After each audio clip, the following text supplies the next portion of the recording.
জি, আসসালামু আলাইকুম। ওই যে ক্যান্সার হসপিটাল দেখেন, এই ক্যান্সার হসপিটাল থেকে ওই যে তালগাছওয়ালা বাড়িটাই হচ্ছে আমার ফ্যাক্টরি, হাজীবাড়ি লেখা।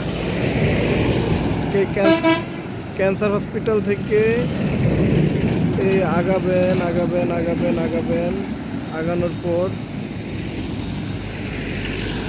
এই যে প্রজেক্টের যে এরিয়া, এই এরিয়া শেষ হওয়ার পরে এই যে দেখেন রাস্তা, এই যে রাস্তা, এই রাস্তা ধরেই ঘুরে ঘুরে এই যে ওই ভিতরে যাওয়া যায়, ওই যে ওই বাড়িতে, এই যে নারকেল গাছ, নারকেল গাছ যে বাড়িটাতে, এই বাড়িটাই হচ্ছে আমার ফ্যাক্টরি। দ্যাট মিনস এই যে দেখেন, এই যে বাইক ঢুকছে, এই হচ্ছে রাস্তা, এই হচ্ছে ফলের আড়ত, এই যে আবদুল্লাপুর চলে যাচ্ছে এই রাস্তা।